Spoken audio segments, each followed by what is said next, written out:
Olá pessoal, tudo bem com vocês? Pelo que vocês estão vendo, o título é um pouco longo, mas ele tem tudo a ver com o dia de hoje, tem tudo a ver com essa continuidade que eu tenho feito com vocês ali na quarta temporada, desde o vídeo 117 para cá.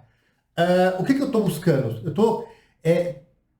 A intenção minha é instigar você a fazer um processo de desenvolvimento cognitivo comportamental, você com você mesmo, através da compreensão do porquê do seu comportamento, dos seus pensamentos, sentimentos, emoções, da maneira que você age, das suas crenças, dos seus afetos, das suas relações, enfim, do que é zona de conforto, do que é fracasso. Eu estou trazendo diversas temáticas justamente para instigar você a pensar de uma maneira mais refinada sobre você e como você está se comportando no mundo, como você está criando a sua realidade e como você está lidando com o afeto humano, com o afeto da própria vida, desse mundo que nos sai da nossa frente. E hoje não poderia ser diferente. Eu não sei quando parar a relação entre exaustão e superpoder dos excessos de trabalho. E ele tem tudo a ver com o que nós falamos hoje. Aliás, esse vídeo também é parte do artigo que segue com o mesmo nome. Lembrando, tá lá no meu blog, é só escrever eu não sei quando parar, que você vai achar esse artigo lá. Ele também está em espanhol e inglês. É um artigo muito bacana. No final eu deixo alguns exercícios para você trabalhar com você, praticar aí, ter uma lucidez maior de você com você mesmo. Mas eu convido você, porque eu vou puxar aqui uns temas de um artigo que eu escrevi, que é um vídeo, que é o 108 e o 19.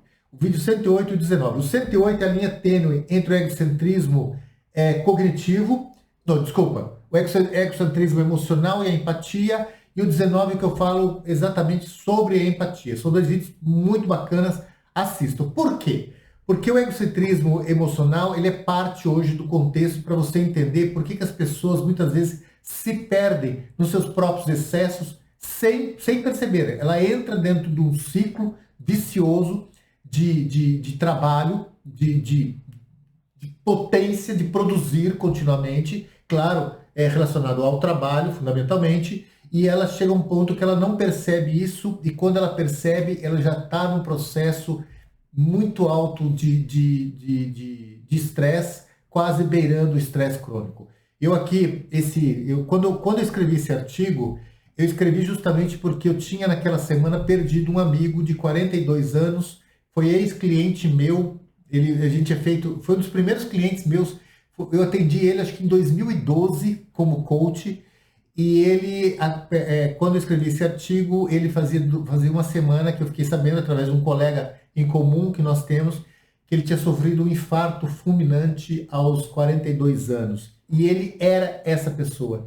Ele era exatamente o que eu fui quando eu descobri a depressão. Quando eu fui workaholic, que foi um processo completamente insano, que eu entrei nessa vibe de querer produzir, trabalhar, e eu não tinha tempo para nada, eu tinha tempo para o trabalho. Era só o trabalho que me satisfazia. Eu era infeliz comigo mesmo. Eu tinha o trabalho como uma dependência provavelmente naquela ocasião, para esconder minha própria infelicidade comigo mesmo. Isso é uma questão que acontece com todos, é por isso que eu quero falar hoje sobre isso, porque é a sensação quando a gente entra nesse ciclo de excesso e a gente se tornar exausto por excesso de trabalho, ao mesmo tempo ela gera em nós uma capacidade de superpoder que a gente meio que vicia com isso. Eu quero falar isso com vocês hoje. E por que isso acontece? Qual é o fator principal disso?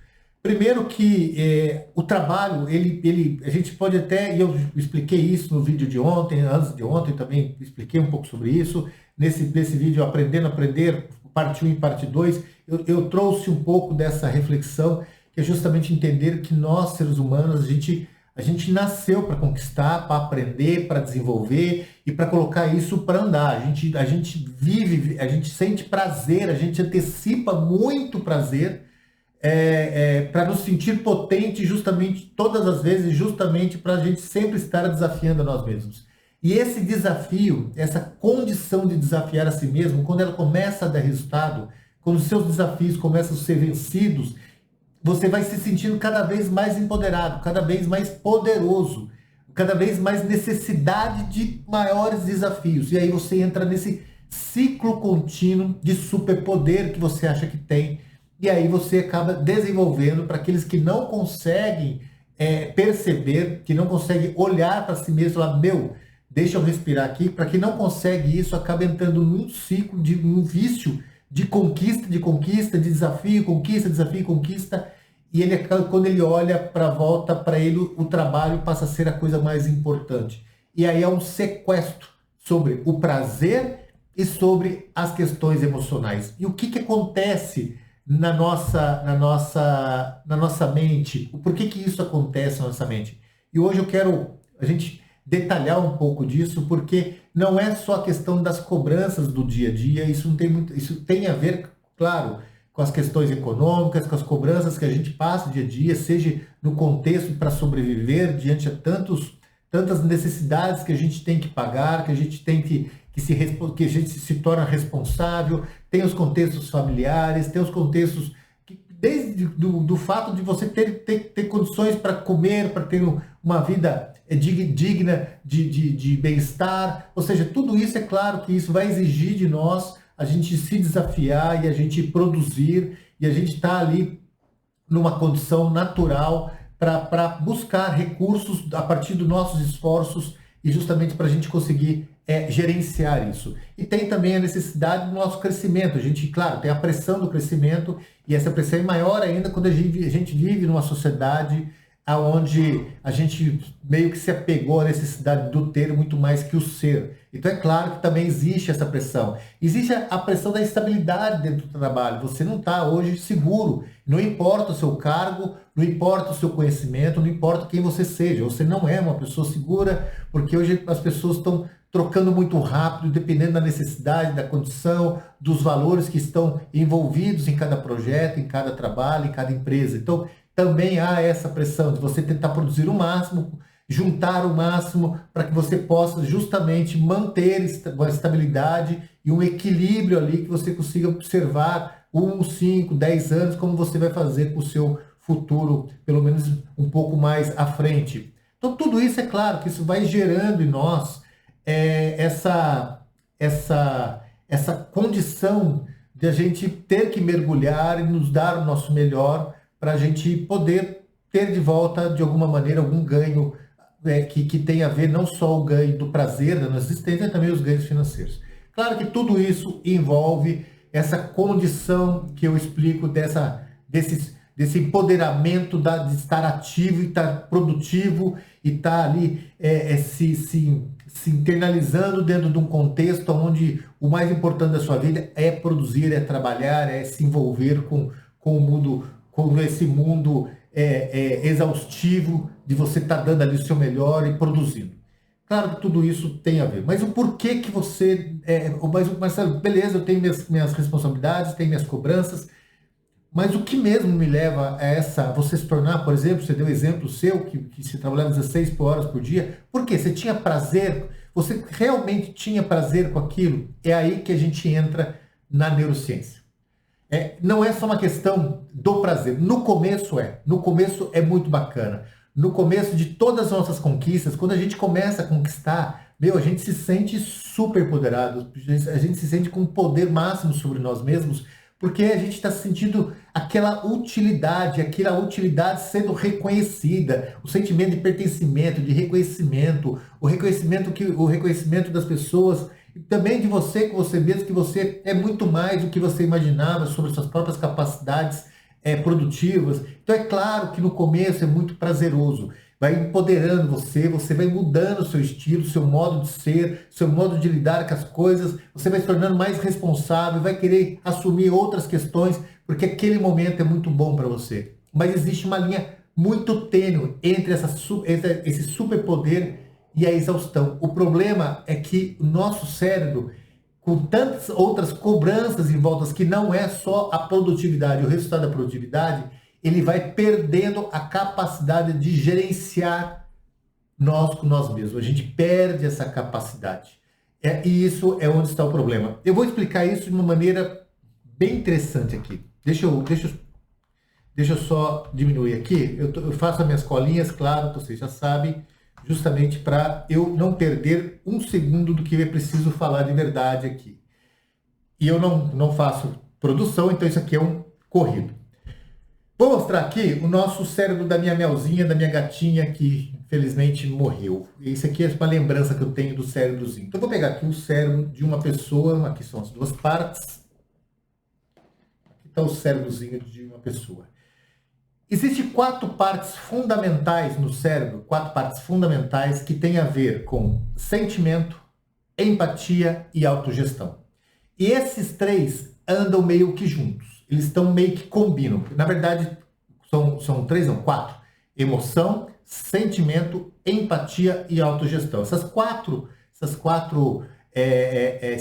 pontos fundamentais, essas referências sobre a nossa, que vai formar nossos pensamentos e nosso comportamento no dia a dia, meio que andam juntos e um está relacionado com o outro. E aqui eu vou falar 4 partes do cérebro que tem a ver com essas 4 partes. Primeiro é essa área aqui que se chama córtex pré-frontal ventromedial, que é atrás dos olhos, que fica mais ou menos essa. Se você pegar o cérebro aqui, que você quita seus olhos, então ela fica essa região aqui embaixo. O que essa parte tem? Essa parte é a última parte que se forma antes de você neurologicamente se tornar um adulto. Você ser um adulto. Ou seja, a parte que tem a ver com a capacidade nossa de ter empatia, sentir a dor do outro. Essa parte, ela quando o seu córtex frontal forma como completo, e aí você deixa a sua adolescência e realmente se torna adulta, é justamente quando a gente percebe e consegue gerenciar, por exemplo, a nossa moral, a nossa tomada de decisões sobre o contexto ético, a perspectiva do outro, ou seja, a gente consegue ter um entendimento do que esperar do outro sobre nós mesmos, e também tem a ver com respostas emocionais e as interações sociais, essa partezinha que fica atrás dos olhos. Essa interação que ele faz, ele vai ajustando a região límbica para o controle emocional, dependendo do ambiente, da condição, da conversa, ou seja, é um gerenciador social e que tem muita influência sobre nossas emoções. Então essa parte aqui. A outra parte é o giro supramarginal, que é a parte que fica na região parental. Se você ver aqui, tem um setzinho aqui, ó. Tem um setzinho. Essa área aqui, ela é a parte que constrói, que possibilita a gente ter empatia cognitiva. O que é empatia cognitiva? É aquela empatia que ela naturalmente acontece com as pessoas a partir da necessidade de se criar aquilo que se chama rapport, se buscar o rapport, ou seja, você entrar mais ou menos dentro do contexto emocional da outra pessoa, e aí você, a partir do ponto que você vai criando uma relação com essa pessoa, você passa que como se você não só repetir o que a pessoa, gestos, a posição, mas sentir também a pessoa. Então é o processo empático cognitivo, isso é uma questão natural das pessoas. E essa região, esse giro supramarginal, claro, ele também é fundamentalmente ligado à região límbica, onde estão as emoções, que é ali onde começa essa descoberta mental sobre nossos contatos, nossos sentidos, traduzir os sentidos em forma de pensamentos na relação com o mundo. Então, é essa região. Depois vem o córtex singular anterior, que é essa parte que contorna a região límbica. Então, a superior é essa parte aqui. Ela também tem a ver com a percepção e a construção do sentimento. Por quê? Porque ela é nela que está a capacidade de entender o nosso sofrimento, e junto com esse giro supramarginal e esse córtex ventromedial, que é a parte da frente, nesse conjunto você vai sendo capaz de construir a empatia com a outra pessoa e também entender o sofrimento, entender a angústia, criar o sentimento positivo, o sentimento negativo. Ou seja, você vai meio que entender, interpretar as suas emoções, junto com a interpretação você vai construindo o contexto empático com a outra pessoa. E por fim, tem a ínsula. A ínsula fica atrás da orelha aqui, nessa região atrás da orelha, e ela fica bem no meio do cérebro aqui. Ela faz fronteira com a região límbica, ou seja, com a região que tem a ver com as emoções, também faz fronteira com o singular anterior, também está diretamente relacionado, muito próximo com o córtex ventromedial, ou seja, você percebe que eles vão se conectando, se estruturando. Mas, Marcelo, eu não quero saber nada disso, eu quero saber o que faz isso. É aí que começa a questão. quando a gente passa do processo de estar ativo, empoderado, fazendo atividades, o nosso cérebro ele vai exigir de nós mais energia.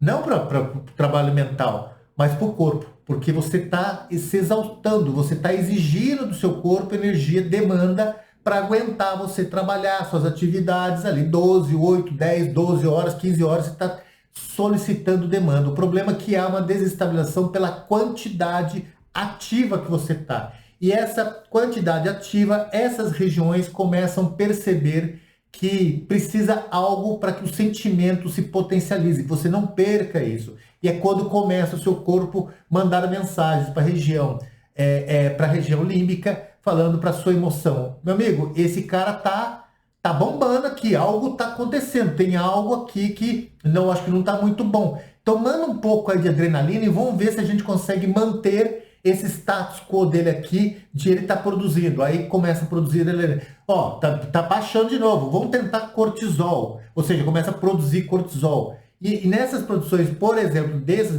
neurotransmissores, isso vai inundando certas regiões que têm a ver com o nosso sentimento e com a nossa emoção. O problema é que o cortisol sendo produzido, ele tem tudo a ver e está intrinsecamente relacionado com o estresse. E quando o estresse acontece, essa região, fundamentalmente, que tem a ver com as nossas emoções, passa a ficar ativa. E quando ela fica ativa, ela vai sequestrando as áreas que gerenciam a nossa capacidade de perceber a realidade do mundo. E a gente vai se tornando escravo do nosso sistema automático.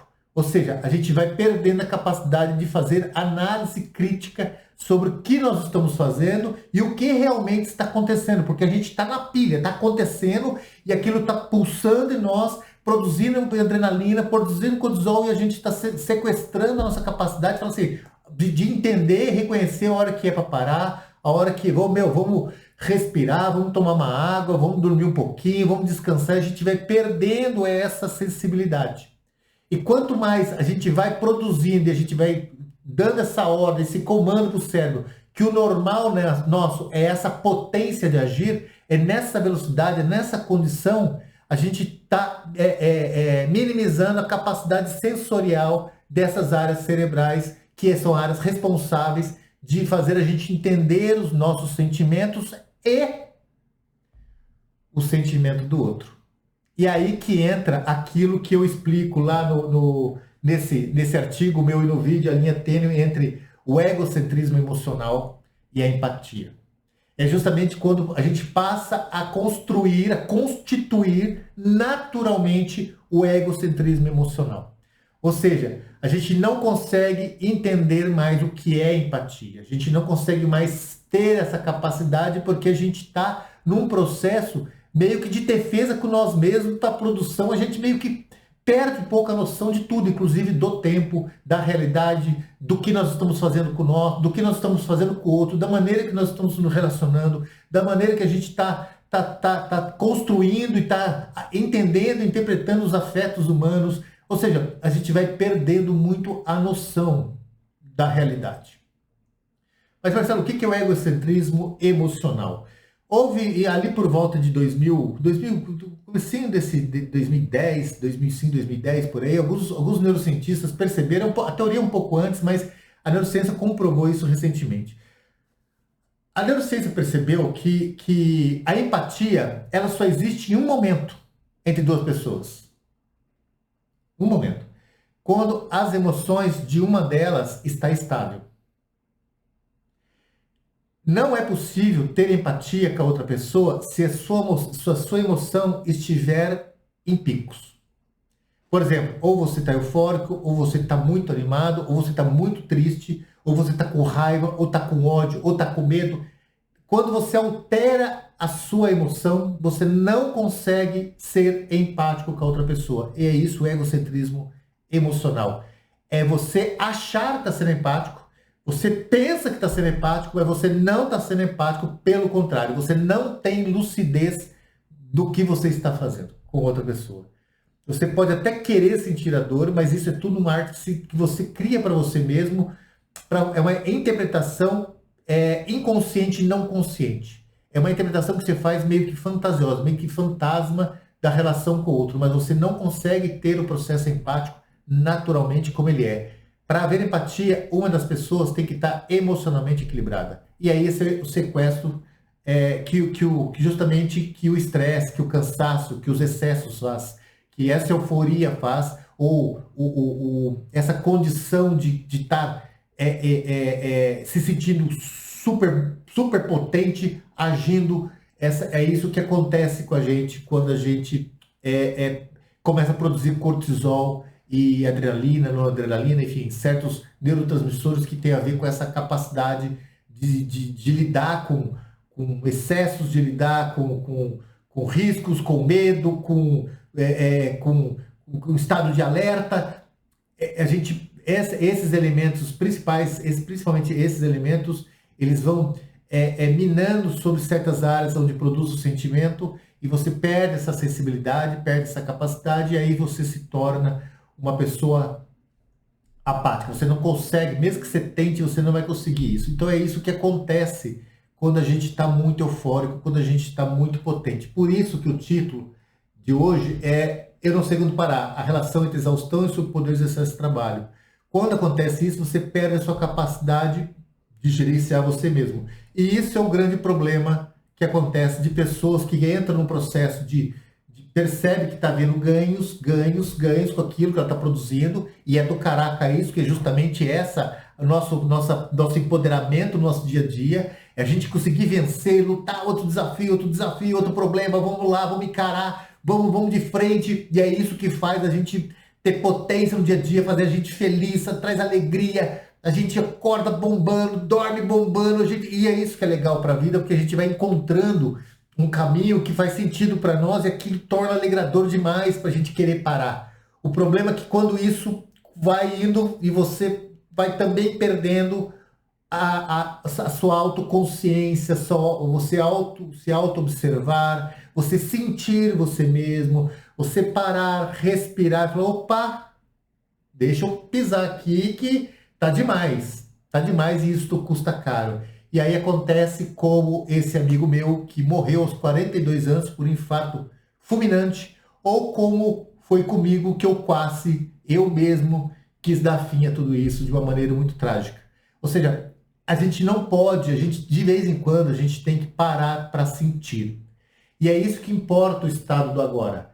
É isso que importa, a gente de vez em quando olhar para nós mesmos, fazer essa autoanálise, porque a gente perde a consciência. E não é só isso, a gente passa a machucar as pessoas à nossa volta, a gente passa a ser agressivo, apático, menos sensível, a gente não tem sensibilidade, a gente passa a ser pessoas frias, pessoas egoístas. Quanto mais superpoderado você está, mais egoísta você está. Quanto mais poder você acha que tem em você, mais potência, mais egoísta você vai sendo. Ah, Marcelo, por quê? Porque eu sou uma pessoa tóxica? Não, porque você está tóxico. E essa é uma das grandes diferenças entre ser e estar tóxico. Você passa a ser uma pessoa, estar uma pessoa tóxica e, claro, ser com os outros tóxicos. E aí você torna um ambiente tóxico, uma relação tóxica, com o filho, com a esposa, com o marido, com o chefe, com os funcionários, com a equipe, com o frentista lá que acaba de abastecer o seu carro, com a menina do caixa. Você acaba se tornando uma pessoa imbecil. Porque você não tem percepção daquilo que você está fazendo, daquilo que você está construindo para você mesmo. E o problema é que essa euforia, ela se torna um vício, que é aquilo que torna as pessoas workaholic, é um vício que você cria para você e esse vício não deixa você perceber. E quando você vai perceber, o seu estresse está ali beirando o colapso, prestes a você se afundar numa depressão, numa crise, normalmente isso começa, uma das primeiras sinais que quando você está nisso, um dos primeiros sinais que aparece em você é a síndrome do pânico. É um dos primeiros sinais, das questões mais comuns que aparece na pessoa, começa com o pânico, síndrome do pânico. Por quê que acontece e começa com a síndrome do pânico? Porque a síndrome do pânico é justamente é seu cérebro entender que você não está em estado normal. Então, normalmente uma pessoa que sofre de pânico, ela quando ela está eufórica, que ela está potente, que ela está produzindo muito, ela está produzindo, beleza. O problema é quando ela sai daquele ambiente e vai, por exemplo, para casa, vai para um jantar com a esposa ou com o marido, vai sair para namorar. O seu cérebro vai, peraí, cara, por que ele se acalmou? O que houve com ele? O que aconteceu das 6 da manhã às 20 horas e agora das 21 às 22h30? O que aconteceu nesse cara? Não, meu amigo, não. Sapeca adrenalina, sapeca cortisol, sapeca adrenalina. Vamos agitar esse cara aí, vamos. Aí o seu cérebro que está ali calmo, conseguindo gerenciar, e falou: oh, peraí, mas por que você está mandando esses neurotransmissores aqui para mim, sendo que tá tudo legal aqui, meu, tá em paz, eu tô sendo empático com a pessoa aqui na minha frente, olha que legal, o ambiente é legal. Aí o outro lado seu, o seu lado inconsciente fala: não, de jeito nenhum, produz aí, porque esse cara ele foi feito para produzir, ele foi feito, ele é uma máquina, cara, ele é uma máquina no seu dia a dia. E aí nesse conflito entre produz, não produz, o que está acontecendo, não está acontecendo, seu cérebro simplesmente ele entra num curto-circuito e aí você começa a achar um problema em você, porque a hora que manda ali para o seu córtex frontal, fala: meu amigo, vê aí o que ele precisa produzir. Aí o cara olha de uma maneira mais consciente, mas vai, não tem nada, cara, tá tudo bem aqui. Não, vamos arranjar um problema. A gente tem que arranjar um problema para suprir isso que nós estamos produzindo de neurotransmissores para turbinar esse cara. E ele não acha. E quando ele não acha, ele começa a achar nele mesmo. Fala: meu amigo, então você está sofrendo um infarto, ou você tá tendo um problema, você vai morrer. Ou seja, ele começa a criar um monte de questões de você, com você mesmo, que você perde totalmente sua consciência, e aí você entra no estado de pânico, na bipolaridade emocional, ou seja, você tem diversos distúrbios que você acaba desenvolvendo justamente por esse descontrole químico. Então, volto a dizer, essa estratégia, essa exaustão, essa relação de exaustão e superpoder dos excessos de trabalho é justamente o resultado disso, esse superpoder, o resultado disso, consequentemente, naturalmente, é você cair de um abismo. Porque a hora que seu corpo falar chega, você vai estar no nível muito alto. Por isso que no artigo que eu escrevo, eu deixo no final lá algumas reflexões, alguns exercícios para você fazer isso com você. E se você perceber que você está perdendo o controle do tempo no trabalho e o trabalho está te dando mais potência do que o prazer, do que o lazer, do que os momentos com a família, com o filho, brincar com o pet, ter ali seu hobby, fazer coisas diferentes, viajar.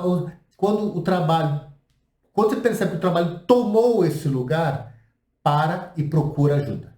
Procura um terapeuta cognitivo comportamental para ele te dar um choque de realidade, para você falar assim: pum, que é isso que o terapeuta comportamental vai fazer com você, e é isso que eu faço com meus clientes, é dar um choque de realidade para o bebê: opa, olha o que você está fazendo com você, olha o que sua mente está dizendo para você. Então, choque de realidade, provavelmente vai ter que buscar um psiquiatra, porque é uma disfunção química e só um psiquiatra pode entender isso e reequilibrar quimicamente para reestabelecer um processo normal neurológico, para que o seu cérebro entenda o que é normal e o que não é normal, ou seja, voltar a estabilizar ali e consequentemente, ter ali uma outra pessoa, um psicólogo, fazer práticas de exercício, práticas de meditação, práticas de yoga, coisas para você se acalmar, para você, opa, deixa eu frear aqui.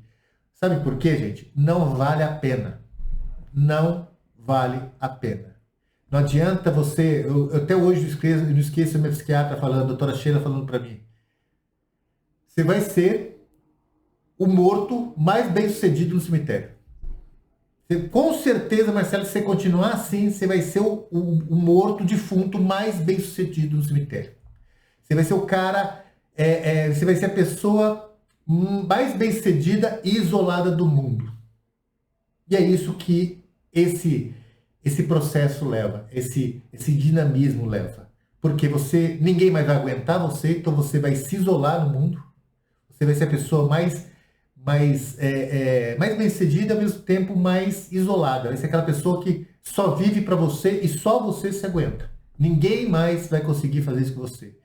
Assim como provavelmente você vai conseguir chegar no cemitério como o mais bem-sucedido, como o mais rico, como o maior status, com o melhor carro, com a melhor casa, aos 40, aos 45 anos, ou desenvolver outras questões que seu corpo, quando ele colapsa, o seu corpo ele vai também desfazer, acelerar ali o processo celular. E quando ele faz essa aceleração, pode ser que alguma célula nasce ali diferentinha, e aí surge aquela palavra que dói até o coração de falar, que é o câncer, por exemplo. Ou uma cirrose por causa do cortisol. Cortisol também causa cirrose. Ou a falência dos rins, por causa do desequilíbrio químico que o seu corpo se tomou e ele não consegue filtrar esse conjunto tóxico que está no seu sangue. Ou uma úlcera, por causa da gastrite, o ácido gástrico que vai produzir. Ou problemas bucais, afta, porque tudo isso tem a ver justamente com os excessos nossos, esse desequilíbrio que acontece com a gente. Então, espero que vocês tenham entendido esse vídeo, espero que vocês tenham compreendido que todos nós podemos entrar nesse looping e que quando as coisas estão dando certas, cara, torça para que continue assim. Mas olhe para você, dá uma olhada para você para ver aonde você está nesse momento, diante de tudo que você está construindo. Porque ser o mais bem-sucedido no cemitério talvez não seja uma coisa tão boa assim. Não adianta você ter um monte de coisa e não poder usufruir de nada. Não parar e falar assim, meu, deixa eu brincar um pouquinho com aquilo que eu posso ter, ou eu ajudar as pessoas, ou eu agradecer o mundo, o universo, as pessoas, do que eu posso fazer. Deixa eu fazer uma benevolência, deixa eu ter meu hobby, deixa eu ter um amor com alguém que realmente a gente possa trocar afeto humano de uma maneira saudável. Deixa eu ouvir, curtir meus filhos, deixa eu curtir uma viagem, deixa eu ver as coisas simples do mundo, deixa eu fazer uma comida gostosa. De que adianta a vida se você não tem prazer, além do prazer químico, o prazer experiencial, o prazer com a vida na vida. Você estar presente em momentos que são importantes e entender realmente o que é felicidade, o que é alegria para nós. Então, espero que tenha feito sentido para vocês, espero que toque seu coração esse vídeo. E se ficou dúvidas, me escreva, me mande mensagem, não deixe de dar seu like, compartilhar. Se você conhece algum amigo que está assim, manda esse vídeo para ele. Se você está precisando de ajuda, cara, não esqueça, você pode entrar em contato comigo. Esse é meu dia a dia, esse é parte do desenvolvimento cognitivo comportamental, da terapia comportamental, enfim, de N processos que eu faço com meus clientes, justamente para tentar encontrar esse ótimo na vida, esse equilíbrio entre produzir, entre estar, sentir útil, sentir empoderado, construir, ter sonhos, propósito, fazer a pessoa dessa dinâmica ao mesmo tempo conseguir viver e vivenciar tudo aquilo que ele está construindo para ele. Esse é o ótimo de um processo cognitivo comportamental. Beleza, pessoal? Beijo para vocês. Desculpem estar postando esse vídeo tarde hoje, mas o dia foi um tanto cansativo e eu não consegui fazer antes. Mais um beijo para vocês. Leia o artigo, tá? Eu vou deixar os links aqui embaixo para você poder acessar lá no blog todos os artigos que eu citei aqui, assim como os vídeos que eu também citei aqui. Um beijo para vocês, tchau, tchau.